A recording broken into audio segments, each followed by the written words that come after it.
Muy buenas noches, muy buenas noches a todos los asistentes. Un gusto estar en este momento compartiendo algunos conocimientos trascendentes en el tema de monitoreo ambiental. Y quiero agradecer también la invitación que me ha hecho el Grupo INSUR para estar participando en esta oportunidad. Entonces, vamos a comenzar con una pequeña salvedad. Este tema es muy amplio y obviamente en estas 2 horas va a ser difícil abarcar todo el tema, ¿no? Entonces, antes de empezar, como bien lo dijo el colega, mi nombre es Pacífico Muñoz Chávarri, soy ingeniero agrónomo y actualmente me dedico como docente de la Universidad Autónoma de Chota, que se encuentra en Cajamarca. Muy bien, entonces, sin más preámbulos, vamos a empezar. Y permítame compartir la pantalla para comenzar.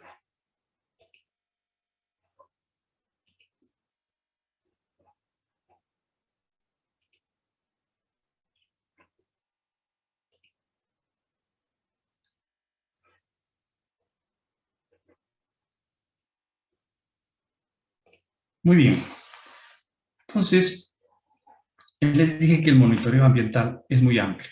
Vamos a hacer un pequeño paréntesis en el tema ambiental, porque he visto, por ejemplo, en el área de ecología, se utiliza bastante no ambiental, sino medio ambiente.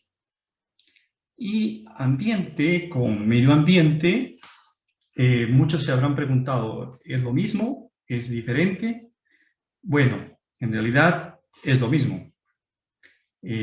Lo que pasa es que cuando dos palabras se usan en redundancia, en este caso, para decir lo mismo, hay un término específico que se llama pleonasmo, pero en realidad es lo mismo. Me gusta más el término ambiental, pero cuando encontremos el término medio ambiente, ya sabremos que nos referimos a lo mismo.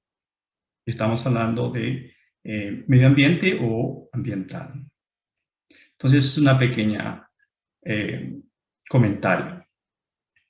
Luego vamos a determinar los objetivos que vamos a desarrollar en esta oportunidad.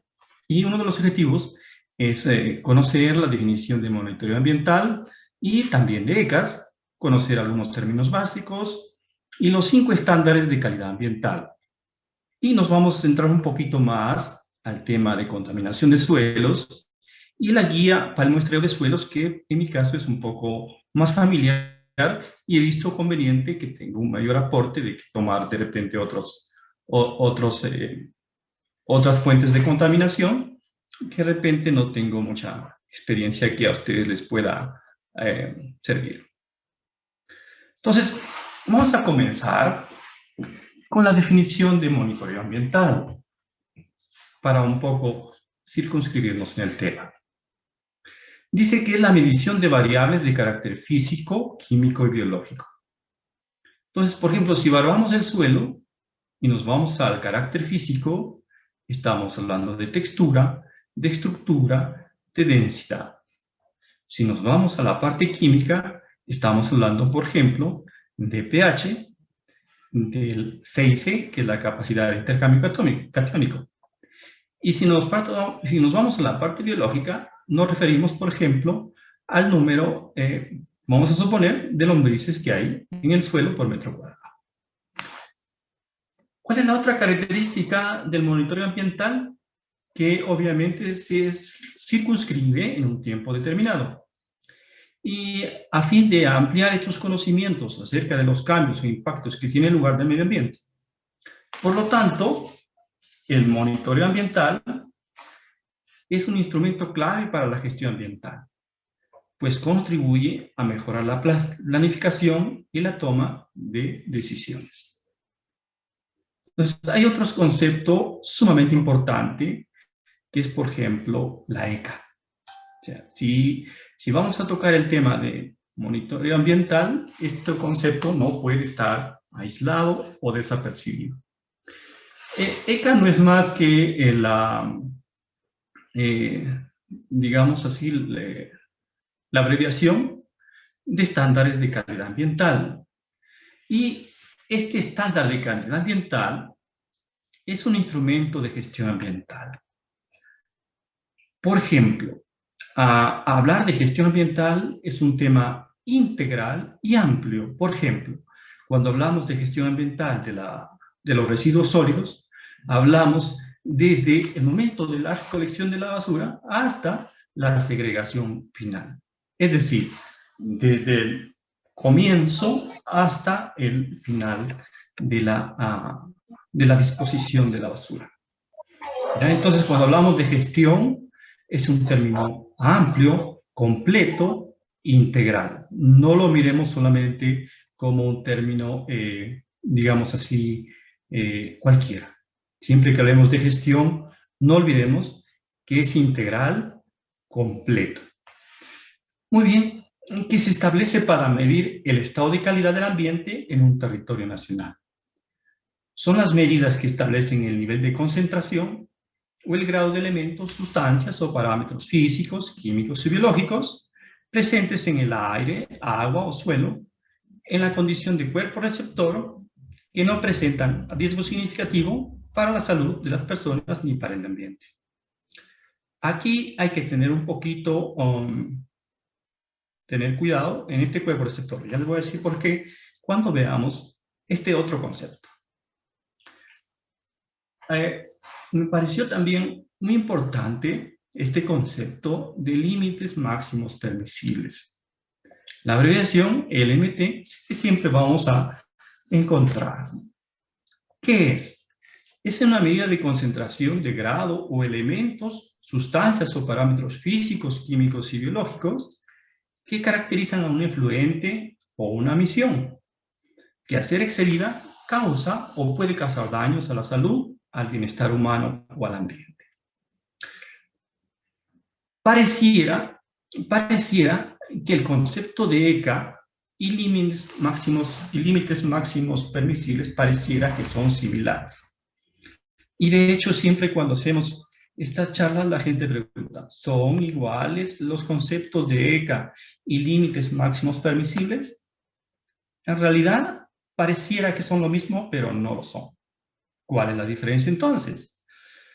Lo que radica es acá, lo que decimos acá, de que les dije que tener cuidado acá, donde estaba la ECA,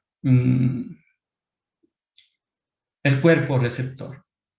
¿Ya? Entonces, ¿qué significa esto? Por ejemplo, cuando analizamos la contaminación del aire de un parque, o cuando analizamos la contaminación del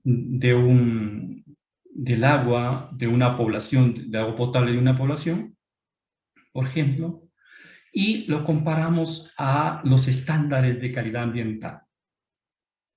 Y otra cosa diferente es, por ejemplo, cuando tomamos las muestras de agua de un río, puede ser una o más muestras, estas lo llevamos al laboratorio y esas muestras las comparamos, las contrastamos con los límites máximos permisibles. Entonces, ahí radica la diferencia. Otro término importante también, que es contaminante. ¿Qué es contaminante? Es cualquier sustancia química que no pertenece a la naturaleza. Es una sustancia ajena, foránea, externa, y cuya concentración excede al nivel permisible, susceptible de causar efectos nocivos para la salud, a las personas o al ambiente. ¿Y cuál es la diferencia con sitio contaminado? Es aquel suelo cuyas características químicas han sido alteradas negativamente por la presencia de sustancias químicas contaminantes depositadas en la actividad humana en concentraciones tal que su función del uso actual o previsto del sitio o sus alrededores representan un riesgo para la salud humana y ambiente. Muy bien. Entonces, vamos a otro concepto sumamente importante que no es ajeno al tema. ¿Cuál es? Este de acá. ¿Qué es un parámetro? Es el elemento de medición y puede ser físico, químico, biológico y forma parte del estándar de calidad. Por ejemplo, en el caso de la ECA del agua, algunos parámetros de medición son arsénico, cadmio, cianuro, entre otros. Estos elementos son fundamentales, como ya les comentando en este momento, porque integran en los estándares de calidad ambiental. Vamos a ver algunos, varios, en realidad, parámetros que vamos a ver ahorita. Miren, acá el Ministerio del Ambiente, por ejemplo, he tomado del Ministerio del Ambiente, donde establece 5 estándares de calidad ambiental. ¿Cuáles son esos 5? Tenemos el estándares de calidad ambiental para el aire, que ¿cuántos parámetros tiene? 10 parámetros. 10 parámetros que son aplicables para la ECA del aire. En el agua tenemos 104 parámetros. El ruido tenemos 1, en la ECA de suelo 21, y en la parte de radiación no ionizante, 4 parámetros. Entonces, mientras más parámetros tenga, se hace más complejo de repente el análisis. Y no solo análisis, sino también nos demuestra la fragilidad del sistema que analizamos. Porque hay que siempre analizarlo como un sistema y no como una unidad. Eso hay que tener siempre en cuenta. Entonces, aquí vemos 104 parámetros. Obviamente, el recurso agua es muy sensible también, como lo sabrán ustedes. Entonces, la siguiente información, ya sabemos que son 10 parámetros del aire, pero de alguna manera, como esta es una información general, queremos saber cuáles son esos 10 parámetros que el Ministerio del Ambiente ha creído conveniente establecerlos. Y vamos a los siguientes. Miren, acá tenemos, ¿cuántos dije? 10. 10 parámetros del aire. Dióxido de azufre, dióxido de nitrógeno, etc.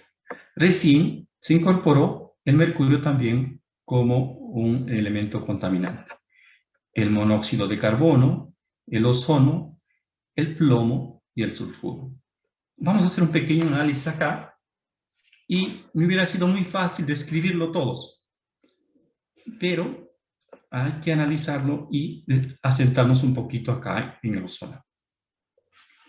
Cuando, no sé si a ustedes les ha pasado, pero cuando estudiaba en el colegio, incluso en la universidad, el ozono solo nos mencionaron como un elemento que es escudo para la protección de los rayos ultravioleta y que se encuentra en la estratosfera. Entonces la pregunta aquí es, si este es un elemento que se encuentra en la estratosfera, ¿cómo es posible que esté contaminando en la troposfera? Entonces, no nos contaron el cuento completo. Y lo que tenemos es lo siguiente. Bueno, acá van a permitir, por favor, para ser un poco más explícitos y poder graficarlo. Entonces, por favor. Pantalla completa no lo puede escribir, entonces vamos a utilizar este aplicativo para poder ejemplificar. Entonces, yo creo que esto es importante analizar, porque estoy seguro que varios de ustedes no lo han sabido. Estoy seguro. Si me ha pasado a mí, ¿por qué no a usted? Entonces, hay que diferenciar dos capas. ¿Ya? La estratosfera y la troposfera. La troposfera es la capa donde nos envuelve y se desarrollan todos los fenómenos atmosféricos. Aquí estamos nosotros. ¿Correcto? Entonces, la mitad de la película que nos han contado era de que teníamos, por ejemplo, el oxígeno y los rayos solares impactaban. Ingeniero, no se ve la Sí, presentación. ¿se ve? No, no, no se ve. ¿Perdón? No, no. Ah, ya. A ver, disculpen. Algo está pasando, entonces me hubiera informado. Espérense. Vamos a ver.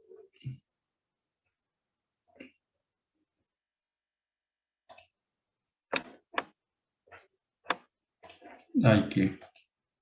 A ver, por favor, me informan si no tienen dificultades para verlo. ¿Ahora sí se ve? No, no se ve, ingeniero. Presentas. A ver, vamos a ver qué está fallando.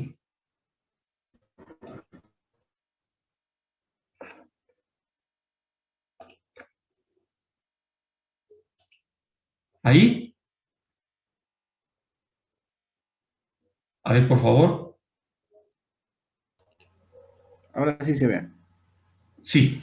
Ya, entonces voy a, de alguna manera, retroceder porque seguro que no lo vieron y yo estaba hablando nomás. Entonces, primero vamos a dividir un poco las capas. ¿Ya? Entonces tenemos, en la parte superior va la estratosfera, porque estamos yendo del nivel inferior al nivel superior. Y luego tenemos la troposfera, o la capa inicial, donde les decía que desarrollan todos los fenómenos meteorológicos, y nosotros estamos acá. Entonces nos han contado el cuento a medias porque nos decían que vienen los rayos ultravioleta del sol, los rayos luminosos, impactan en el oxígeno, en la molécula de oxígeno, y este lo divide en átomos de oxígeno. ¿Correcto? Estos átomos de oxígeno son muy afines, nuevamente, a las moléculas de oxígeno. ¿Correcto? Y al unirse, como son afines, van a formar el O3, el ozono. Van a formar el O3, el ozono. Este O3 es nuestro escudo protector para que los rayos ultravioleta, este escudo actúa como un filtro para que todos los rayos ultravioleta no entren y no nos impacten de manera negativa tan fuerte en la superficie terrestre. Entonces no pasan todos, es un filtro, ¿correcto? Pero entonces, ¿cómo analizamos ahí que vimos las secas para analizar los ozono? Existe en la estratosfera, nosotros no tenemos contacto con ese ozono. Entonces lo que pasa es lo siguiente, que hay la emisión de óxido de nitrógeno provocados por el hombre. ¿Ya? Esto es provocado por el hombre. Y hay también no solo los óxidos de nitrógeno, sino también lo que llamamos los compuestos orgánicos volátiles. Compuestos orgánicos volátiles. Estos son generados ¿por quiénes? Por la combustión de combustibles fósiles, por las industrias químicas, son generados por la industria del cemento, son también provocados cuando se hace una mala gestión de las canteras. Entonces, estos compuestos que se encuentran ya en la troposfera, donde nosotros ya estamos en contacto con ellos prácticamente, entonces son también impactados por los rayos solares. Estos compuestos reaccionan a través de no tan fáciles reacciones químicas y van a formar o desdoblar el oxígeno. Este oxígeno, al igual que la estratosfera, es muy afín al oxígeno que se encuentra en gran cantidad en la troposfera y va a formar el ozono. ¿Listo? Pero como ya se encuentra el ozono en contacto con nosotros, este ozono lo que causa en los humanos es problemas respiratorios, irritación en las vías respiratorias, irritación en los pulmones, y ya comienza a impactar al ser humano. Por eso es que también en los estándares de calidad, ustedes vieron ahí en los ECAs, ya se considera al ozono y tiene sus límites máximos permisibles. ¿Ya? Entonces, por eso, y porque yo me preguntaba antes, ¿pero por qué? ¿Por qué razón? Y este es el motivo. Perfecto. Entonces vamos a regresar, vamos a ver si No tenemos dificultades. Vamos a quitar.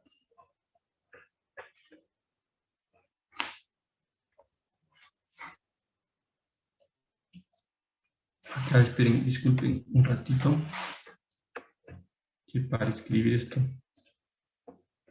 hay que desactivarlo. Un momentito, por favor. Ajá, ahí está. Ya. Nos vamos a volver a compartir. Ojalá que se haya entendido. Entonces, compartir.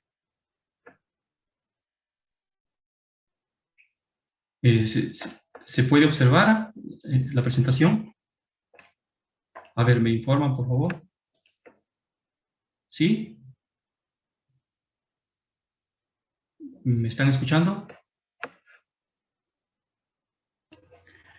Sí, ingeniero, se escucha, conforme. Ya, perfecto. Entonces, ya estábamos aquí, ya explicamos por qué razón entonces ya se analiza el ozono y ya tenemos el valor de los límites máximos permisibles. ¿Ya? Igual para el plomo y sulfuros. Muy bien. Pero también tenemos lo siguiente.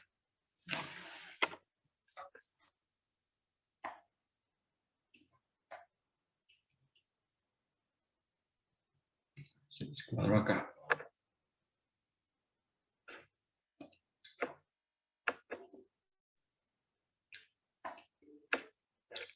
Entonces acá tenemos las secas para el análisis del aire.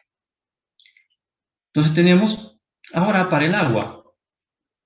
Tenemos, miren, para el agua, ¿se acuerdan cuántos había? Miren, para el agua, 104 parámetros que establece el MINAM para analizarlos. Entonces aquí están los 104 parámetros. Hay muchos parámetros, ¿ya? Algunos son orgánicos, inorgánicos. Y nos vamos a detener un poquito por acá. Acá, en la demanda química de oxígeno y la demanda biológica de oxígeno. Ahí nos vamos a detener porque hay una aclaración importante que hacer. ¿Qué es la demanda bioquímica de oxígeno? Es la cantidad que necesitan los microorganismos de oxígeno para poder desintegrar la materia orgánica que se encuentran en el lecho de un río o de una laguna. Es muy importante este análisis. Y la demanda química del oxígeno, ¿cuál es la diferencia? Hay que analizar los dos, ¿son independientes? ¿O por qué uno y por qué el otro? Estos dos análisis en realidad se complementan. ¿Y por qué se complementan? Porque la demanda química de oxígeno lo que hace es sacar una muestra de la materia orgánica y analizarlo. Y ver qué cantidad de oxígeno necesita para que esa materia orgánica se desintegre. Pero ¿cuál es el inconveniente? De que toda la materia orgánica posiblemente, o el análisis no lo detecta, de repente hay una parte de la materia orgánica que no es 100% todavía, digamos así, viable para su descomposición, que todavía no está de repente por unos compuestos lignificados, que todavía no se puede descomponer. Entonces el análisis no lo va a leer una parte. Entonces el DQO va a ser un análisis complementario a la demanda bioquímica del oxígeno. Los dos parámetros son importantes, pero la demanda química de oxígeno va a complementar al análisis de la demanda química, demanda bioquímica del oxígeno. ¿Ya? Entonces, hay algunas cositas que vamos a estar, yo creo que son resaltantes que hay que remarcar. Y luego tenemos los compuestos inorgánicos, orgánicos, etc. Ya, acá tenemos los otros compuestos. Esperen, acá no puedo, en la pestaña no se puede ver casi la parte superior.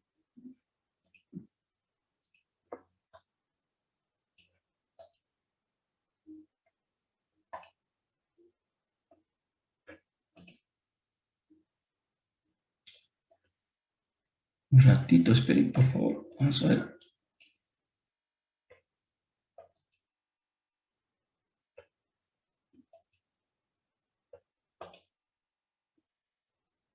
Listo.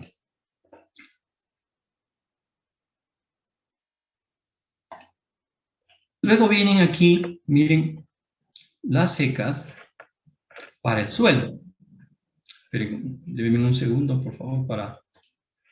Listo, para el suelo. Y el suelo, obviamente que tiene, estos son infaltables, el análisis de, por ejemplo, insecticidas. Y tiene el aldrin, etc. Pero aquí hay algo que remarcar también. El aldicar, el lindano,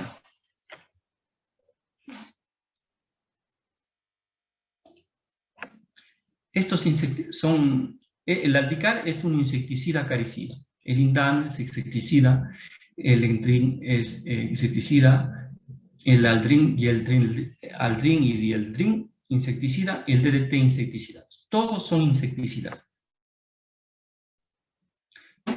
Estos insecticidas ya están prohibidos por el uso, SENASA los prohibió hace algunos años su uso. Pero si está prohibido su uso, comercialización, venta, importación de estos insecticidas que son altamente tóxicos, ¿por qué los considera el MINAN aquí? Esa es una pregunta. Entonces, si estos insecticidas ya no están circulando, ya no deberían estar circulando, ¿por qué los considera? Porque desgraciadamente hay un mercado negro que todavía está utilizando. Y nosotros como profesionales, como de las universidades, no hacemos nada y somos cómplices silenciosos todavía. ¿Ya? Entonces, el aldicar, el lindano, el endrin, el aldrin más el drin. Y es más, todavía para empeorar la situación, miren, les cuento, el DDT. Es un insecticida totalmente impactante en la fauna biótica. Muy impactante. Al extremo, miren que hemos caído. Yo siempre he dicho que el Perú es un país de los extremos. ¿Por qué? Porque en 1972 ya Estados Unidos prohibió el uso, comercialización y venta en todo su territorio del DDT, porque determinó que es sumamente impactante en la fauna biótica. Pero miren, miren los extremos de nuestro Perú. Pero en el Perú se prohibió en el 2001, casi 50 años después. ¿Por qué? Hay muchas preguntas por contestar. ¿Por qué se demoró el Perú tanto tiempo en prohibir un insecticida que a grandes visos, pruebas, en 1972 se prohibió en un país que su régimen de control ambiental es muy estricto? Entonces aquí hay muchas preguntas por contestar con el DDT. Acá, en coliformes totales, acá también hay algo que analizar importante. Miren, en el Perú, desgraciadamente, les vuelvo a repetir, es un país de los extremos. En el Perú, más o menos, en el año 2012, se emitían 2.200.000 metros cúbicos de aguas residuales. Ahora calculo que están en 2.500.000 metros cúbicos diarios de aguas residuales en el Perú. De esta parte, solamente el 32% sufre algún tratamiento. El resto se vierte a ríos, lagos, quebradas, etc. Entonces, esto es algo para reflexionar y a los colegas en la universidad les digo, somos cómplices, silenciosos, porque de alguna manera no levantamos nuestra voz de protesta. Los colegios profesionales tampoco. Y así podría enumerar. Entonces, hay aquí, colegas, amigos, muchísimo todavía por trabajar. ¿Cuánto nos falta? Mira, en los estándares de calidad ambiental para ruido, Jesús no vimos, y se mide por decibeles. Zona de protección especial, ¿a qué se llama zona de protección especial? Donde hay hospital, colegio, por ejemplo, y estos son los decibeles. Un aparatito que mide los decibeles, te vas a la esquina y controlas. Y estos son los límites para el lado diurno y nocturno. Igual para una zona residencial, comercial o industrial. Acá no hay más ciencia.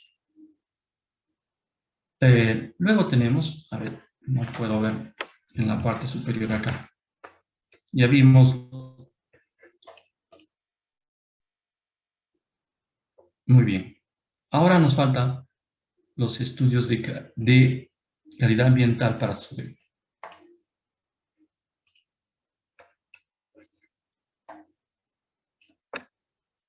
Listo, disculpen que no pude ver nada en la parte superior.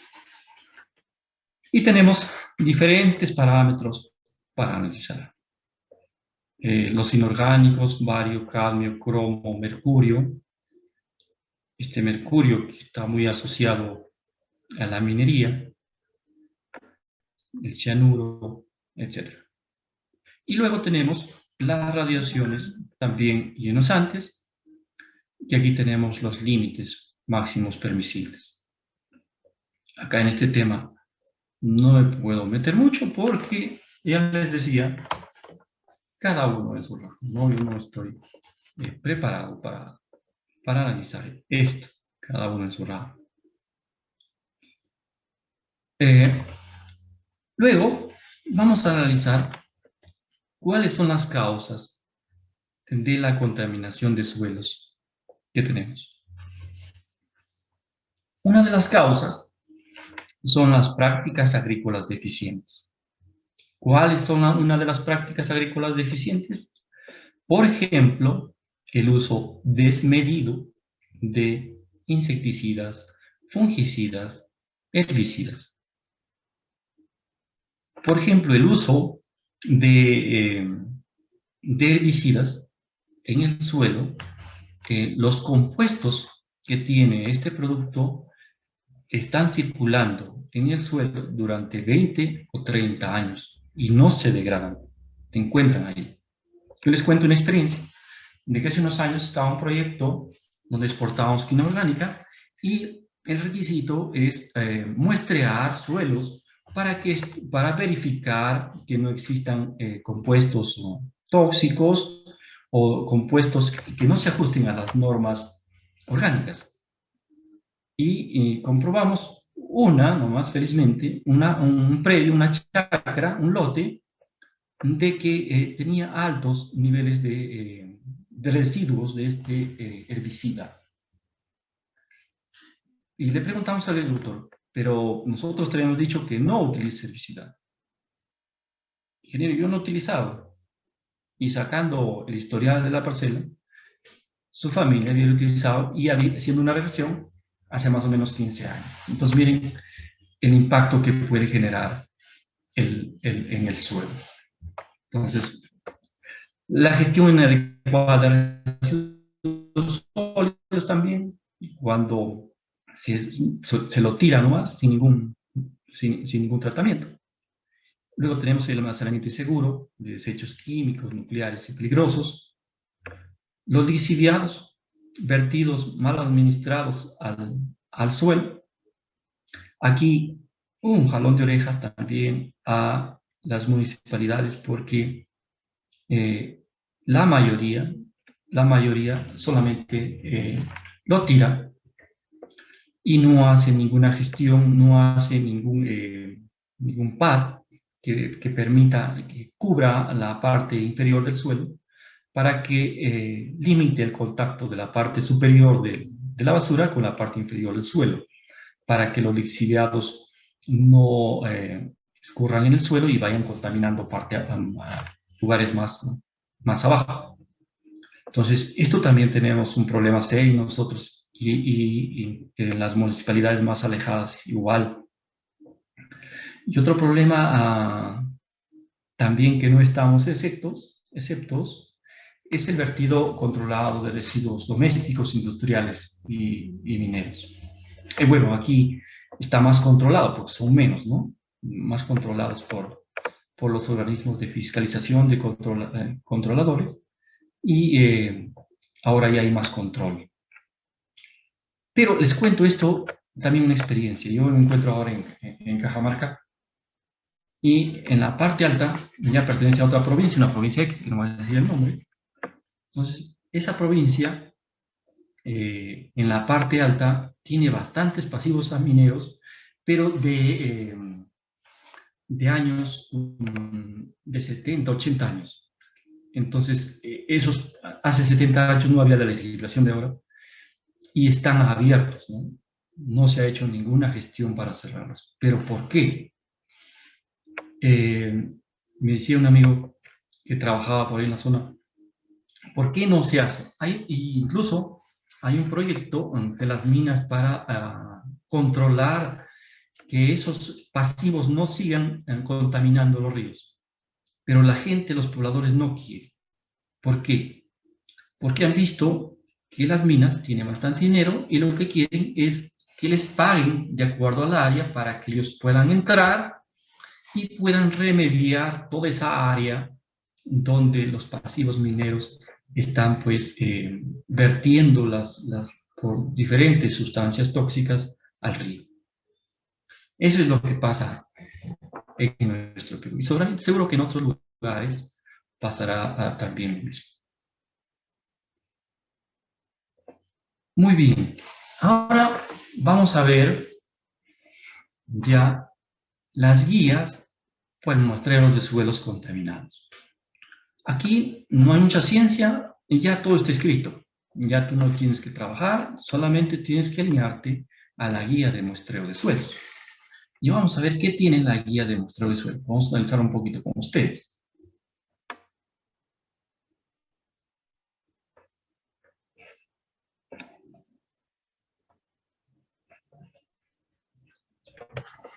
Un ratito.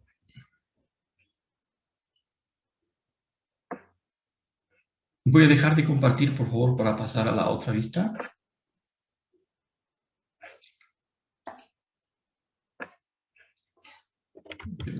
¿No?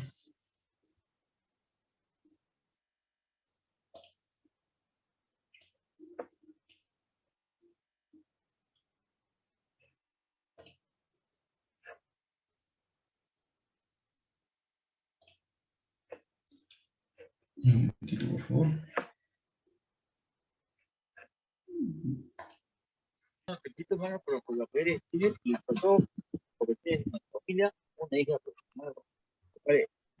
Mira,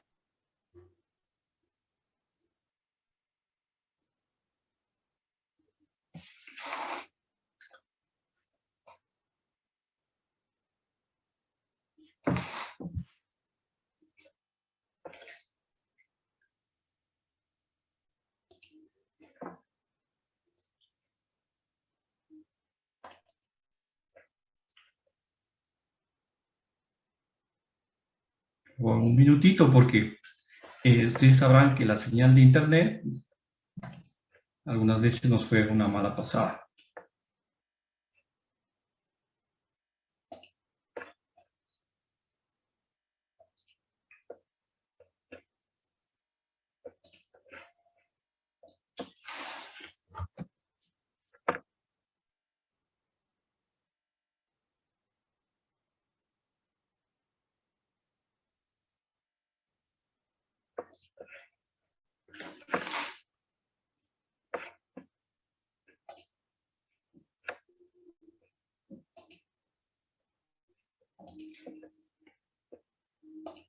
Listo, a ver, creo que ya superamos el impasse.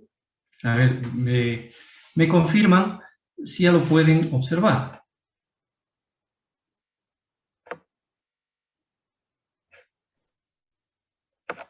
¿Sí?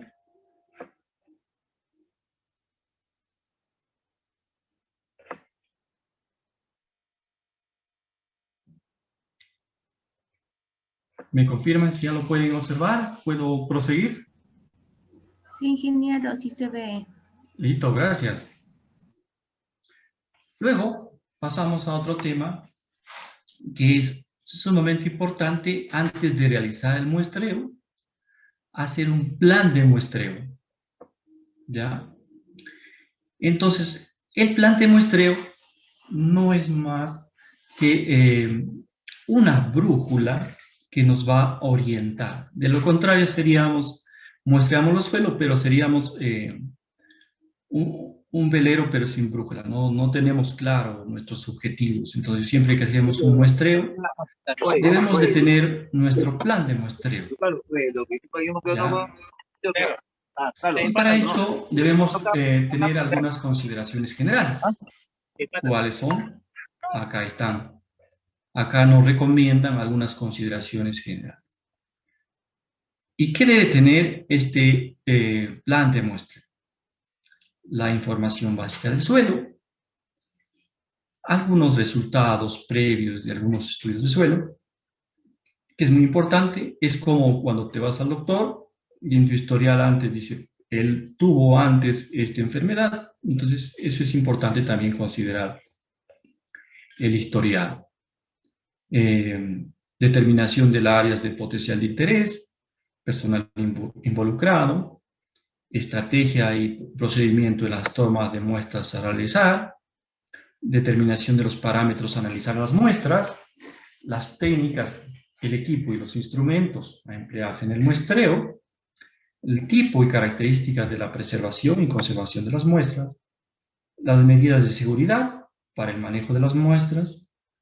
Aquí hay que tener cuidado porque de repente fue un producto tóxico, volátil, entonces si me voy a muestrear, me voy a salir afectado. Entonces, esto hay que tener cuidado. Las medidas de seguridad ocupacional y el número mínimo de puntos de muestreo, según el tipo de muestreo. Entonces, el plan de muestreo es importante. Y aquí tenemos alguna estructura que ya te da la guía que tú puedes seguir. Y lo único que hay que regirse y adaptar a nuestras necesidades este plan. Y acá está la estructura. Hay datos generales. Ya, la otra parte de planeación y procedimiento de muestreo. Y los anexos. Acá no hay más ciencia, sino solamente tratar de alinearnos a este plan. De acuerdo a nuestra ECA que estamos evaluando. En este caso, estamos analizando de suelo. ¿Ya?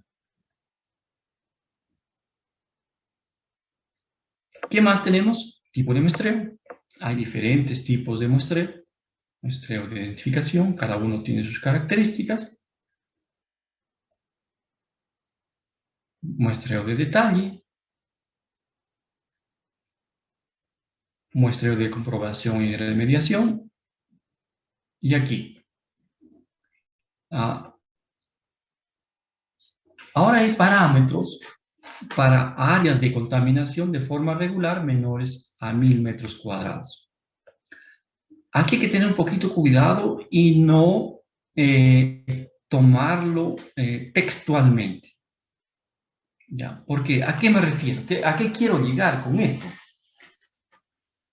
De que cuando me voy a muestrear suelos y voy a tener una área aproximada de 1000 metros cuadrados, mi área de contaminación nunca puede ser un cuadrado, así como este.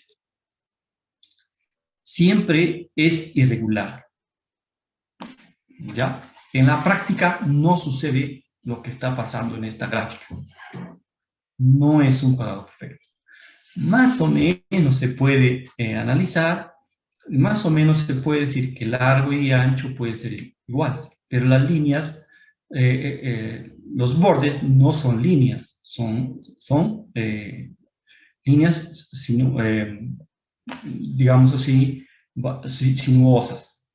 ¿Ya? En la práctica, entonces, es bueno, ya lo sabemos, pero hay gente que recién está empezando en esto, alumnos, y hay bueno remarcar también, ¿no? En la práctica, como les decía, no vamos a tener un cuadrado perfecto, ¿ya? Pero para fines didácticos se utiliza esto y para 1000 metros cuadrados se toma los, los, los puntos extremos, 4 y 1,5, suficiente. Y se sigue para los demás áreas, dependiendo del área. Aquí, por ejemplo, esta es una forma más o menos, porque no va a ser igual, más o menos, y digo más o menos cuando el largo y el ancho va a ser parecido. Ya, en la práctica no sucede. Y la otra del rectangular, más o menos también, cuando el largo no va a ser igual que el ancho, sino el largo va a ser mucho más, lo que genera ya no un cuadrado, sino un rectángulo. Y lo que vamos a tener es algo así, para una área irregular. Para una área irregular, esta área irregular comprendida ¿de cuánto?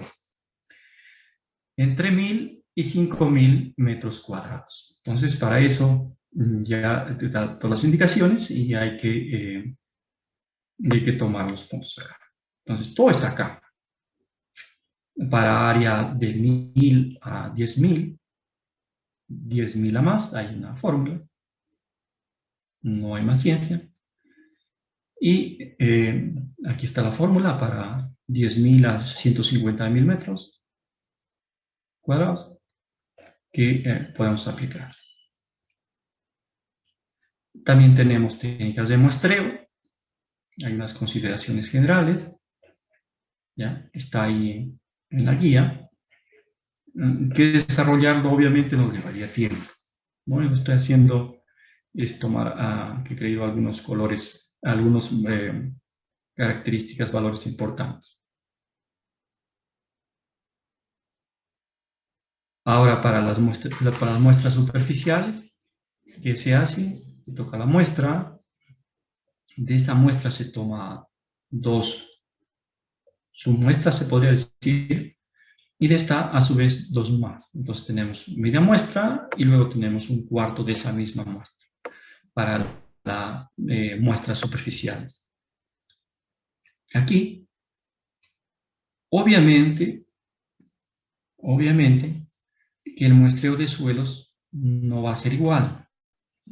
Eso va a depender del uso del suelo que se le dé. Dependerá también de otros factores, ¿no? También, por ejemplo, el afloramiento rocoso. Uno de ellos, por ejemplo, tenemos para el suelo agrícola, pues tenemos de 0 a 30 centímetros y de 30 a 60. En suelos residenciales o parques, de 0 a 10. Y de 10 a 30 también. Suelo comercial, industrial y extractivo de 0 a 10 centímetros. ¿Pero por qué este suelo industrial de 0 a 10? ¿Por qué es más pequeño que el suelo agrícola? Hay que preguntarse. Porque un suelo comercial no está, digamos así, arado, no está movido, ¿no? No es como el suelo agrícola. El suelo agrícola sí está arado, si no se aró ese año, otros años fueron arados. Y más o menos los discos del tractor mueven hasta 30 centímetros. Entonces, por eso es que recomiendan a esta profundidad, ¿ya? Porque tiene su fundamento.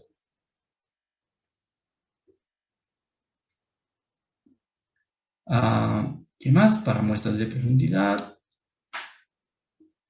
Acá también la lista de sistemas de muestras de suelos sólidas puede ser calicatas, sondeos manuales, zanjas, etc. Y los sondeos también.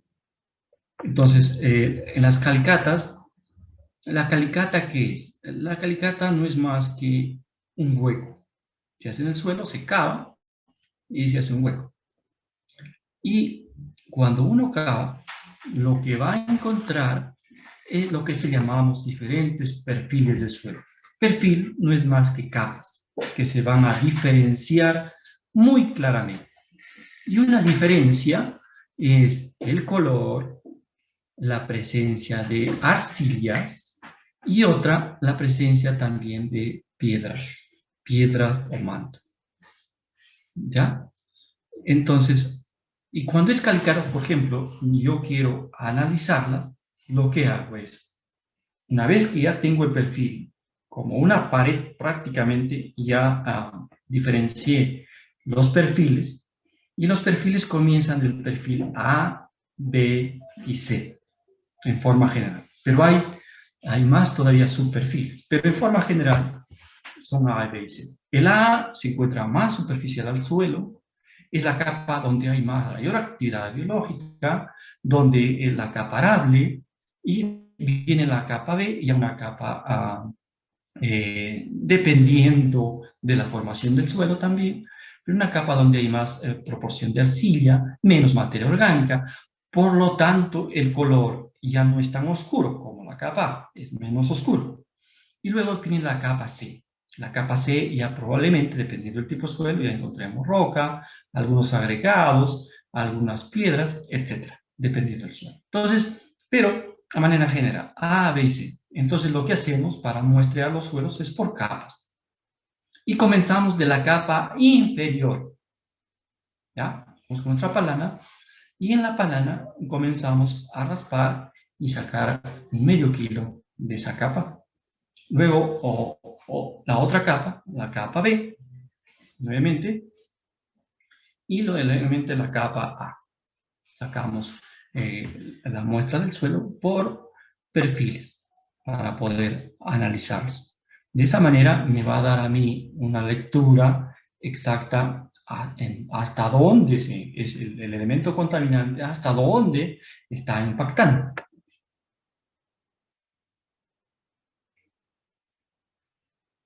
Y para muestras más pequeñas, que uno solo lo puede hacer, se utiliza un barreno, ¿no?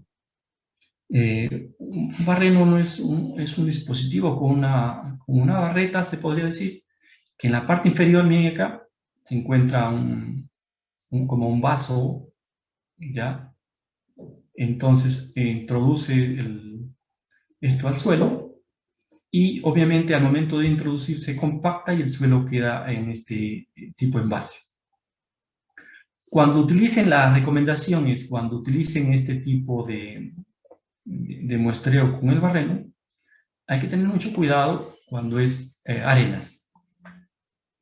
En arenas, obviamente, como no tiene ningún agregado, ¿qué es agregado? Agregado es un elemento que los une, que los compacta. Por ejemplo, los suelos con materia orgánica, las arcillas, son suelos que tienen forma. Cuando yo los agarro y con un poco de agua y los empuño, tiene forma.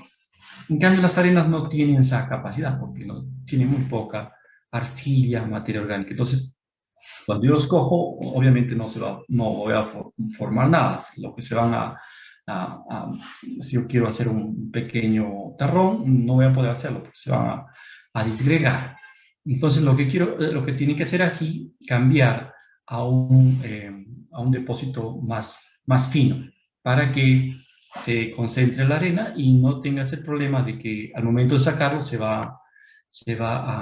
no vas a poder porque se va a quedar en el suelo. No va a ser tan efectivo este barreno. La única entonces recomendación es Este barreno en suelos arenosos funciona bien, pero con la parte inferior de muestreo más pequeña, el diámetro menor, me refiero. Bueno, esto acá no, ya es otro. Luego, el manejo de las muestras, ¿ya?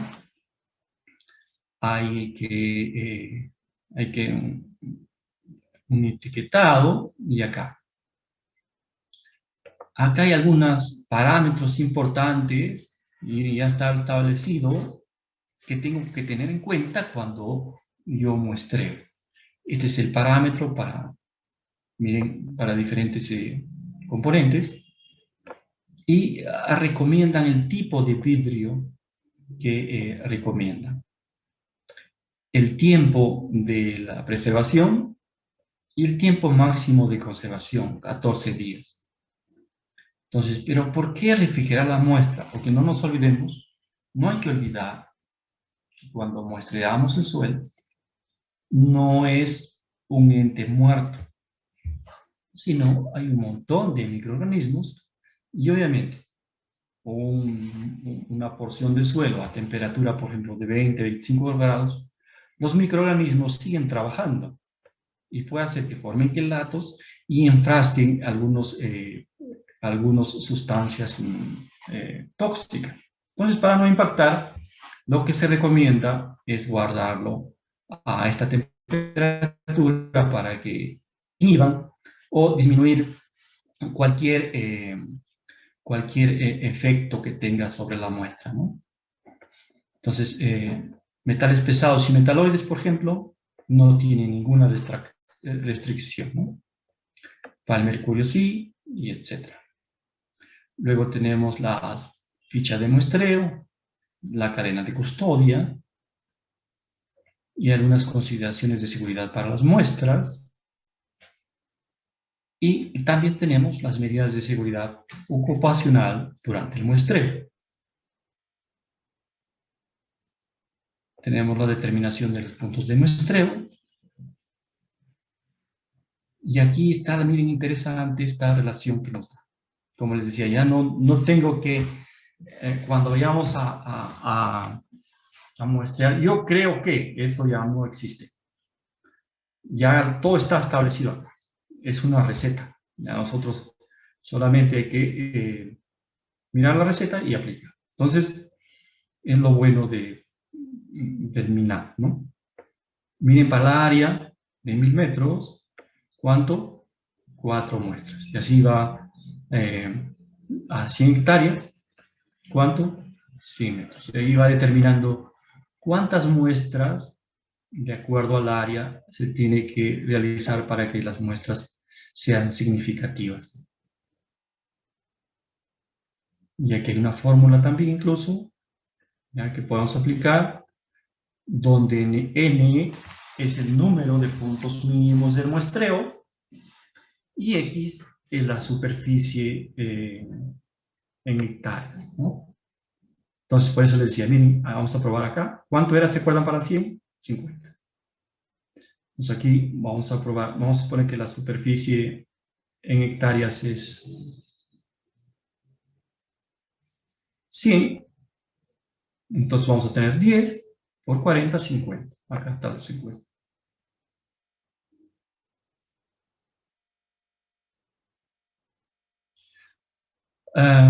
Luego tenemos el número mínimo de puntos de muestreo al detalle. ¿Ya? Aquí está.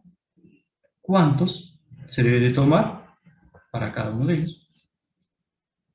Aquí hay una fórmula muy parecida a la anterior, que solamente hay que reemplazar.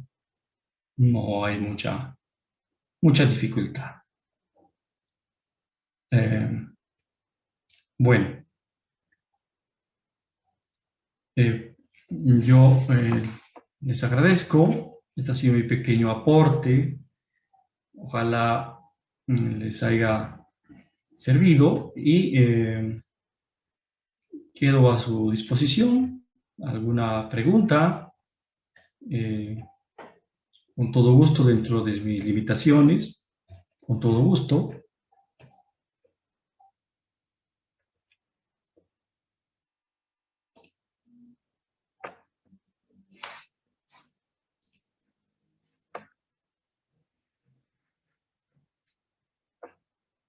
¿Me están escuchando?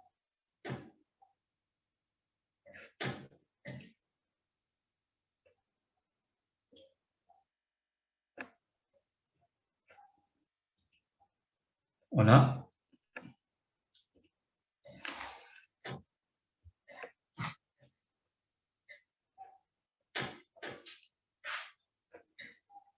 Ahí me Si está confirman el conforme, ingeniero, audio. siga nomás.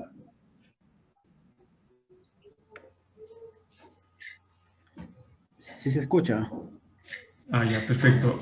Entonces, les decía, bueno, por mi parte, muchas gracias. Si hubiera alguna consulta.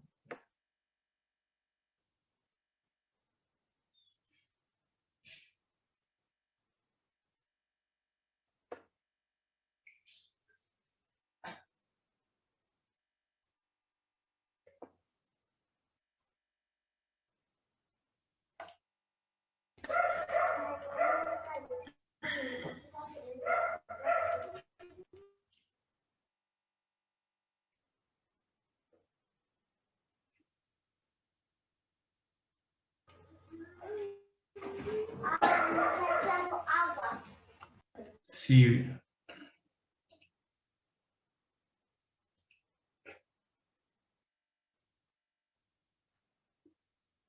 Si hubiera alguna consulta, un gusto.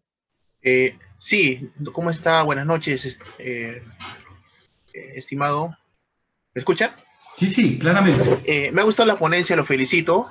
Si bien es cierto, el tema es amplio, no se puede tocar en una hora o dos todo el tema del monitoreo, porque cada variable, cada contaminante tiene sus metodologías, sus protocolos, sus guías, como usted ha expuesto, ¿no?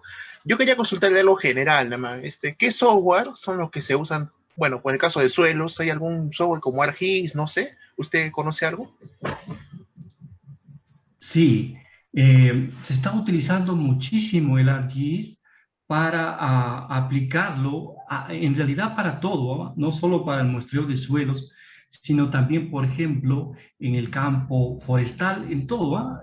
Pero no tengo todavía esa, digamos, esa ventaja de conocer más del ArcGIS, pero yo creo, estoy convencido, no es que creo, estoy convencido de que profesionalmente, si no sabemos ArcGIS, nos falta una herramienta todavía, ¿no?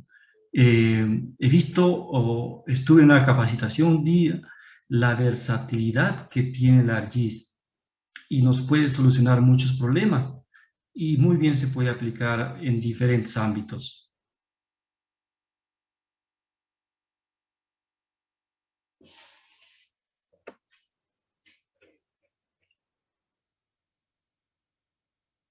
Gracias por la pregunta.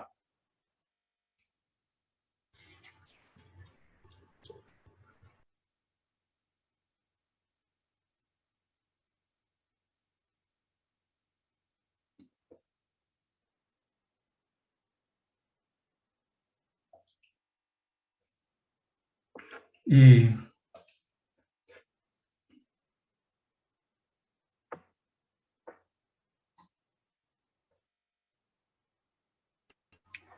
Ok, ingeniero, a ver, entonces vamos a dar por culminado esta capacitación. Si hubiera preguntas de los demás participantes, ahí tienen el audio habilitado.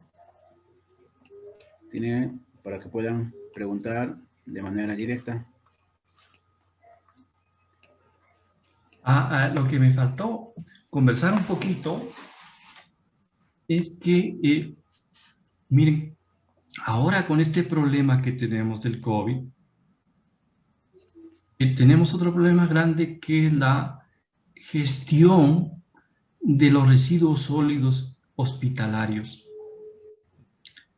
Somos en el mundo, más o menos, si ustedes gustan, me van a pasar su correo, que hay un aplicativo que rapidito, al aplicativo entras y te da hasta la hora que tú entras un aproximado de cuántos somos en el mundo. Más o menos 7.700 millones de personas. Vamos a suponer que esos 7.700 millones de personas, los bebés, los niños, sean bueno, sean los que ya están aptos para la vacuna, unos 5.000 millones. Esos 5.000 millones van a necesitar, o se va a utilizar jeringas, agujas, los frascos, porque los frascos no son degradables. Entonces va a haber una presión fuerte sobre los lugares donde se dispongan estos residuos. Y en los países como el nuestro, y viendo ya los antecedentes, va a ser un foco infeccioso, lo estoy viendo. Miren, en el Perú somos cerca de 30 millones. Entonces, claro que hay niños que no van a ser vacunados, los bebitos, pero de todas maneras, 30 millones de personas que van a necesitar ser vacunados, que van a utilizar las jeringas, las agujas. Y esas jeringas y agujas no son reutilizables. Entonces, hay un reto grande para todos nosotros. Y ya aparte de las mascarillas que ya estamos viendo que están impactando en el medio ambiente también.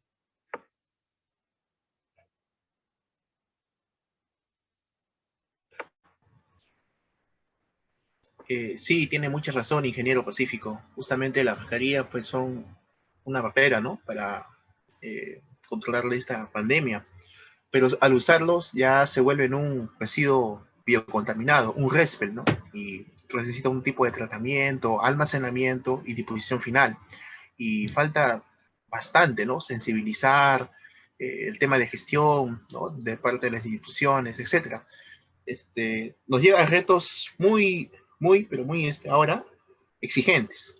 Y para que la población ya tenga la inmunidad, por lo menos debe haber 3/4 partes inmunizadas, sea por infección o sea por vacunas. Entonces tenemos, por otro lado, otro reto, ¿no? Entonces, en el tema ambiental hay mucho que trabajar.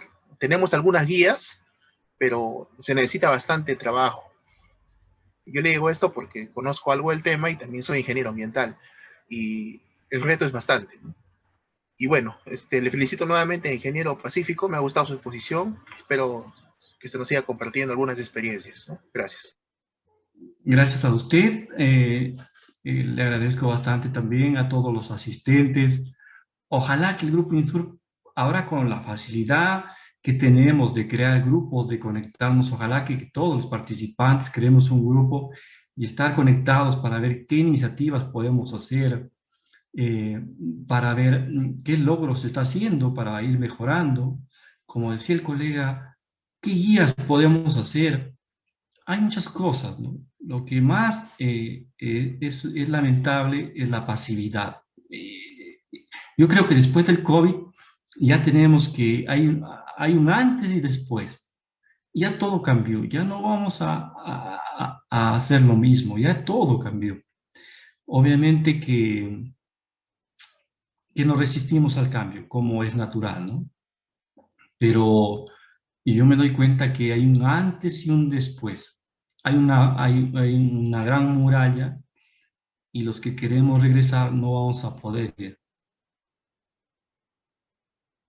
Entonces, colegas, de las mascarillas, lo que están recomendando es cortar los sujetadores de las orejas para que no se enreden en las patas de los aves, de los peces en la boca. Entonces, siempre que los desechamos, hay que cortarlo, ¿no? Y ver qué uso le podemos dar mejor que eso, ¿no? Hay que ingeniarnos y ver ese problema que es un foco contaminante, ver qué uso le podemos dar. Y que sean degradables, ¿no?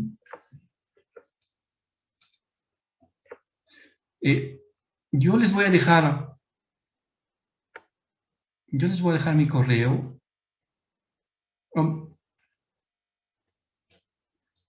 Y siempre en la universidad hacemos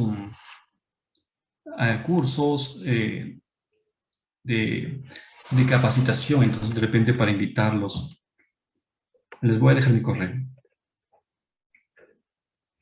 Pero no son, no es el grupo Insur, el colega, no es la competencia, ¿no? Estos son académicos y lo hacemos una, dos veces al año con firmes netamente académicos. Es diferente al rubro que estamos ahora haciendo.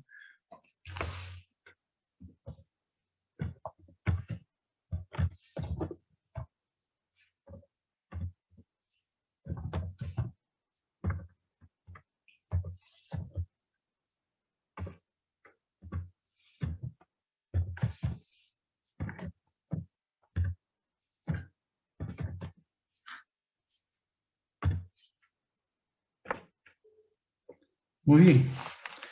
Gracias, Marc. Gracias, Mar Mamani.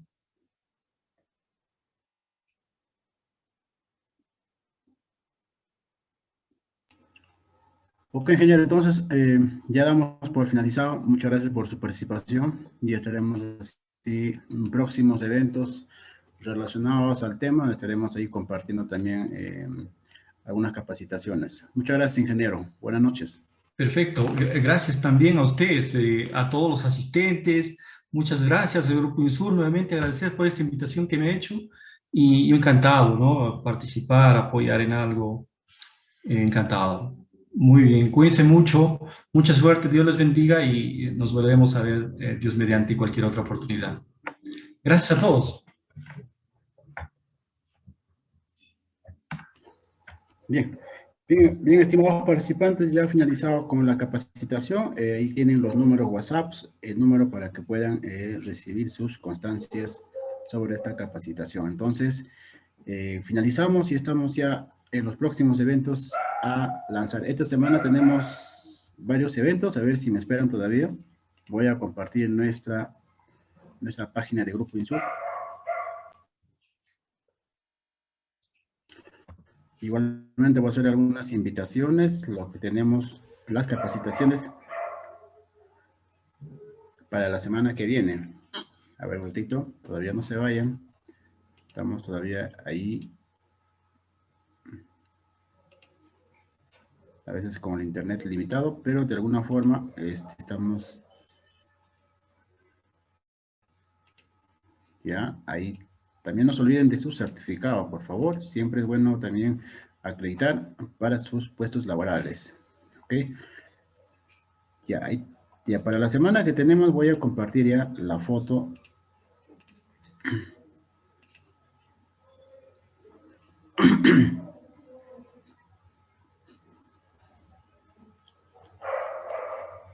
A todos los interesados en la capacitación. Estamos realizando esta semana. A ver, vamos a ver. También pueden invitar a sus colegas, también a sus amigos, ¿no? Tenemos un diplomado que vamos a clausurar, el tema de Invierte P. Estamos clausurando el 5 y el 6 de abril, el tema del Invierte P, con el módulo 7, el tema de seguimiento y ejecución de proyectos de inversiones. En este módulo se va a realizar los registros de los formatos 8A y 12B. Entonces, quedan invitados. El 5 y 6 también se va a transmitir esta clausura. Ya hemos finalizado 3 diplomados. También en vivo se ha realizado estas clausuras y hemos tenido bastante acogida. También se nos viene el curso taller también para todos los ingenieros ligados a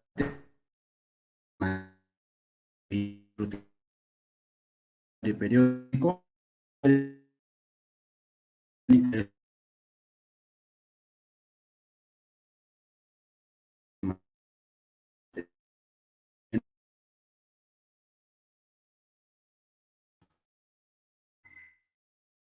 Curso, 2 sesiones.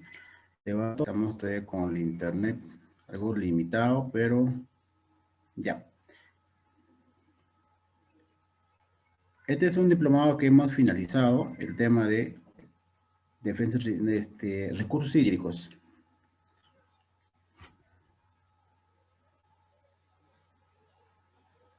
Ya está así la clausura de recursos hídricos. Ahí ya vamos avanzando. Ahí está justamente los participantes que hemos finalizado el diplomado en Ingeniería de Recursos Hídricos. Bastante acogida. Muy agradecido a todos los participantes que han llevado este diplomado. También se viene otro diplomado en elaboración de expedientes técnicos, saneamiento básico rural y urbano a nivel del Ministerio de Vivienda, Construcción y Saneamiento. Entonces también se viene este diplomado, consta de 4 módulos, bastante práctico, todo de acuerdo a la directiva del Ministerio de Vivienda, ¿no? Entonces ahí vemos el estudio de preinversión en el marco de InvierteP, tenemos los contenidos mínimos del expediente técnico, tenemos los estudios básicos y complementarios y el estudio social, lo más fundamental. Entonces, quedan invitados también a este diplomado que vamos a lanzar, que ya se lanzó, ¿no? Se viene un curso taller el día 1 y 2 de abril, elaboración de expedientes técnicos para proyectos productivos.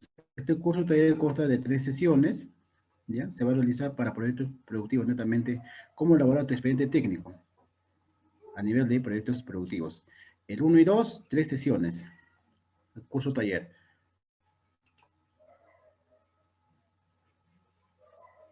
También se viene otro curso taller también de 3 sesiones, el tema de control y calidad en obras de la construcción, a cargo del ingeniero Manuel Borja, el día 1 y 2 de abril. Hemos iniciado un diplomado en pastos y forrajes. Pastos y forrajes hemos iniciado. Bueno, y se viene el módulo 2, el día martes 30 de... A ver aquí. Sí. Ya. Entonces, el diplomado de pastos y forrajes, estamos en el módulo 2. Tenemos una matrícula extemporánea. Pueden sumarse todavía. Disculpa, disculpa. ¿Sí? No, Sí, aló. no he visto cuál es su número celular o WhatsApp del ingeniero de monitoreo ambiental. Ya. Ok. Lo vamos a pasar por el chat, no se preocupe. Vamos a hacer el comunicado, ¿ya? Entonces, quedan invitados al tema de fertilidad en el suelo el día 30 de marzo, módulo 2. También otro diplomado que hemos terminado es el tema de el tema de ingeniería de carreteras y pavimentos. Entonces, quedan invitados, estimados participantes. Ahí estamos con las capacitaciones de los cursos. Con respecto a la certificación, ahí tienen los números que pueden solicitarlo y estaremos remitiendo a su WhatsApp y a su correo. Con esto finalizamos. Gracias. Buenas noches con todos.